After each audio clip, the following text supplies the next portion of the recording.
Hi everyone, it's Shari Carroll for SimonsSaysStamp.com with something special for you, introducing the Tim Holtz Distress Crayon Watercolor Kit. I'll start you off by showing you the contents of the kit. It has a great box with inspiration on the side and also the contents on the back. The inspiration booklet has 4 techniques for you and also has the supplies in the front. These are all watercolor techniques because they're very reactive with water, so you have blending, direct watercoloring, palette watercoloring, and a watercolor background. This booklet is really handy with these techniques, especially if you're new to the distress crayons. In this kit you get a full set of crayons to include Festive Berries, Rusty Hinge, Fossilized Amber, Peeled Paint, Chipped Sapphire, and Seedless Preserves.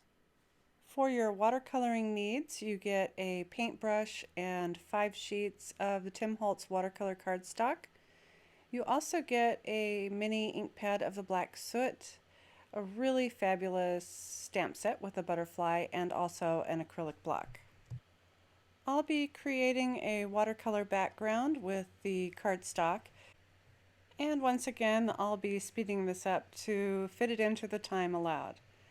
The crayons are much like a pen and they have a retractable barrel, so you can push up more color as needed. I'm using the rough side of the watercolor cardstock and I'm just drawing straight on, adding a good concentrated amount of color. Once I have my color onto my cardstock, I have put my paintbrush right into some water, and it's a fairly wet brush. I'm not tapping off any of the water. So you can just go ahead and run your paintbrush right over that color. It's very reactive and you get a really fantastic watercolor effect. The heavier that you've used your crayons, the more concentrated color that you'll get, and you can really spread this around nicely with that paintbrush. Once you have gone through and have reacted all of your color with water, you can go back in and start blending 2 colors together so you get a mixture of color in between. Another fun thing to do with these is to draw onto an acrylic block, and this is called palette watercoloring. And here I'm just picking up color and creating splatters onto my background.